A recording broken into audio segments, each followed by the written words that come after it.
Berkunjung ke Purwakarta, Jawa Barat, belum lengkap rasanya jika tidak mencicipi kuliner khasnya yaitu sate Marangi. Sate ini memiliki rasa khas dari gurihnya daging lembur yang dibakar.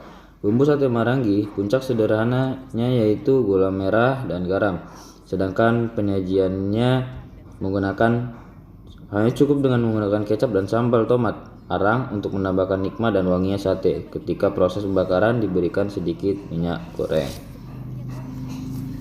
Mie itu biasanya dagingnya itu dicampur sama tetelan atau kayak lemak gaji gitu. Jadi nggak full daging. Jadi aromanya lebih enak aja, lebih gurih gitu. Di sate Marangi itu ada rasa yang khas gitu. Rasa gurih yang berasal dari si lemak itu atau bisa disebutnya gaji. Sate Solo, Jawa Tengah juga memiliki kuliner sate khas yang sendiri. Namanya sate buntel, jauh berbeda dengan sate di Indonesia pada umumnya.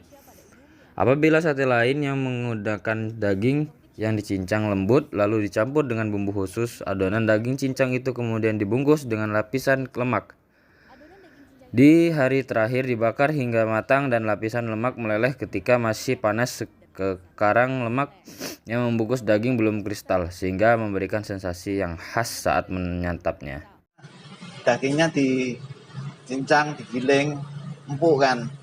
Jadi orang tua bisa makan. Tapi dengan bertambahnya ini anak-anak muda juga suka, karena enak juga gitu. Kayak steak gitu. Sate Klatak tersebut aromanya akan selalu membawa tujuannya di daerah Bantul. Berbeda dengan jenis Nusantara lainnya yang seperti ini punya cita rasa yang sederhana.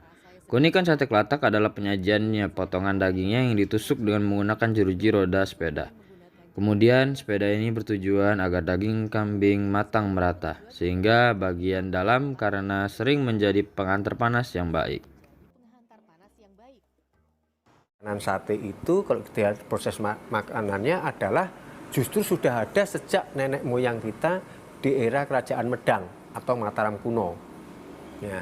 Ya ini bisa kita dijumpai di beberapa prasasti di Candi Borobudur, Candi Prambanan, Pelawasan dan sebagainya di sekitar Jawa Tengah itu. Di relief-relief itu hidangan-hidangan itu dimasak dengan cara di atas bara api, dibakar. Nah, walaupun tidak dibentuk potongan-potongan dan sebagainya. Yaitu menggunakan bawang merah, bawang putih, dan gula untuk kemudian mengolahnya telah membuat sate memiliki lebih dari 150 jenis di Indonesia.